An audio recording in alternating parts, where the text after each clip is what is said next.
Hello, so a couple months ago I made a video called Home, which seemed to hit home with a lot of you guys. Probably because it was a bit more personal than videos I usually make on my YouTube channel, but also there's this one topic that I touched upon a bit in the video about my relationship with relationships and how I'm not really that good at it. And the thing is, back then I didn't really know how everything worked with myself, but now I still don't. I don't get it. You think that like 26 years old, you're gonna have everything together up here. You're gonna know how to deal with people, how to deal with yourself, how to control your brain. But you know what? I just don't. I still don't really know who I am, and that's one of the most frustrating things out there.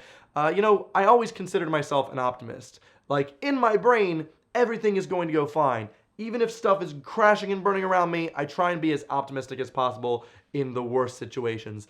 But as much as I say to myself I'm an optimist, I feel like I'm either ridiculously optimistic or ridiculously pessimistic. Like, there is no in between. There is no, There's like, everything's gonna be great, or I'm going to die in a tornado. What?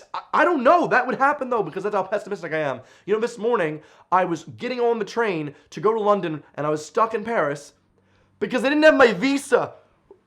What? I pull out my wallet. That's the only place I put my visa. My visa that's like super good and allows me to live and play in the UK. It's gone. Where is it? Did I lose? Everything starts to go crazy in my mind. My friends have already left because they're in the UK queue. And so I'm here freaking out, and the guy's like, "Where's your visa?" And I'm like, I don't know. And I'm looking through, and I'm thinking like maybe I dropped it on my way to Paris initially, and I start freaking out and thinking like, now I'm never gonna go to the UK again. Now I'm gonna be Michael around here in Paris. I'm gonna have to get an Airbnb. I don't know what's gonna happen. So despite the fact that I think I'm very optimistic, here I am going absolutely crazy thinking about the fact that I'm gonna be stuck in Paris. Turns out they did let me through because they were able to back check who I was. They're like, "Don't you do this again." I came home. There's my visa sitting on my bed. What? How did I leave home without a visa?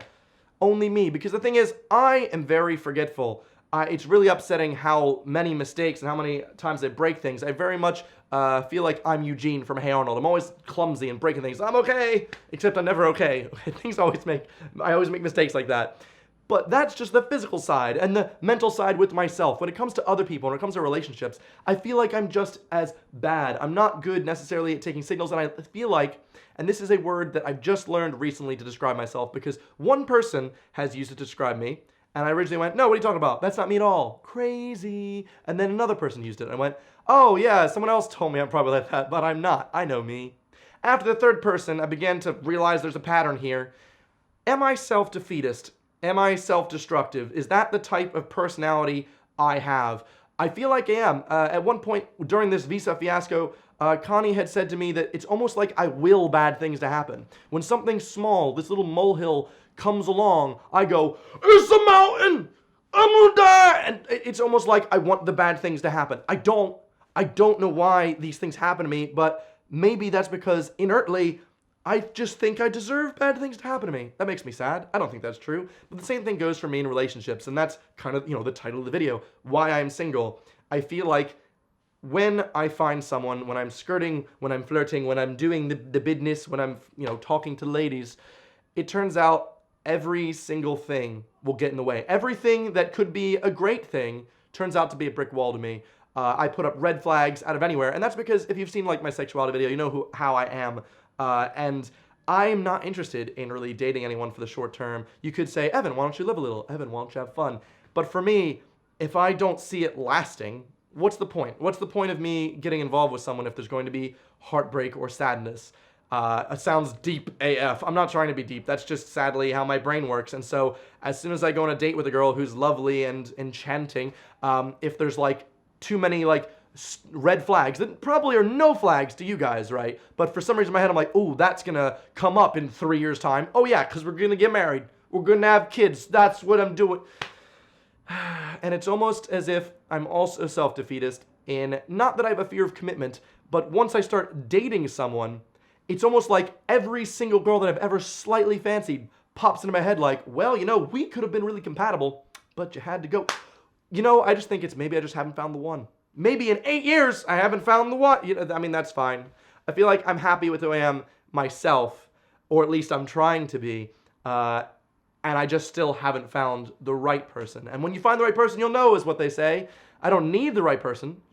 it'd be nice, but that's kind of why I've been single for so long. And to illustrate this, to close out, I have, of course, a funny date story. I went on an outing with a girl the other day, and it was quite lovely. We had some wine, we chatted about old times, and it turns out we both had crushes on each other. This was the greatest thing in my life, really, because I always have crushes on everyone, and it's never a mutual. This is a mutual crush. Oh my God, this was the coolest thing in the world. And so, though we had a bit too much wine, I thought, what's the best place to sober up? This Jersey boy's taking you to Five Guys. Okay, there's a Five Guys right down the road. We're getting some burgers. We're getting some fries. We're chatting. We make out. What? Oh yes, the most romantic place to make out. Evan, what's the one? What's that? Five Guys? Really greasy burger place? That's right. That's how your boy does it. So we make out on Five Guys, and something to know about me, I hate PDA. It's gross. And so as we're doing this, I'm like, we should not, because, ew. Also, Five Guys, ew. And so but we're all like, oh, but we like each other. And I'm like, okay, well, why don't we go back to mine? So on our way back to mine, it's almost like every single intersection is making out. Okay, TMI, I know, I'm just so glad no one knew me in the road and was like, is that Evan making out with some girl? Is that him? There's a statue. He's making out with the statue. There was a statue. I just couldn't stop. I wanted to stop, but hey, oh my God, the train's coming. Make out. We finally get back to mine, and you think this is where the story kind of peters down.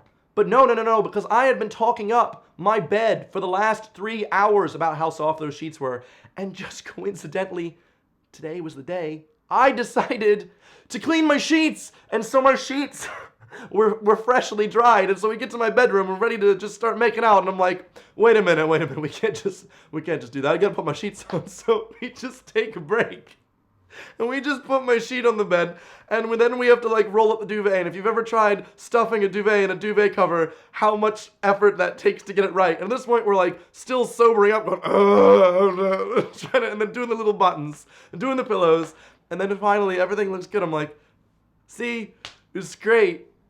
I don't think we were really in the mood to make out at that point. I mean, I think we kissed once, then went, oh, it was good. And then we went to sleep, except for the fact that this person was like, I can't sleep without a light on. And that was it.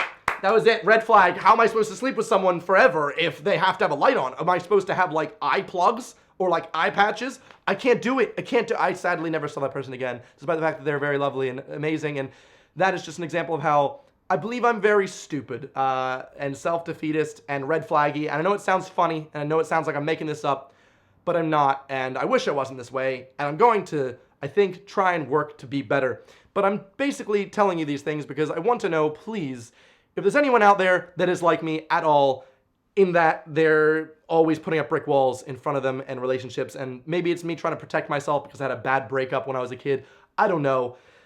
Tell me, be my psychologist, leave me a comment and try and make me feel better. But anyway, thanks for listening to my little rant and me just unloading my personal information on you. I hope you appreciate that. Maybe share some with me. I don't know, it's a two-way street. If you want to subscribe, I make new cool videos every Sunday. Who knows what you'll see next on the Evan Edinger channel. But anyway, thank you very much for watching, and I hope you're able to help me, and I hope you have a nice day. I'll see you next week. Goodbye.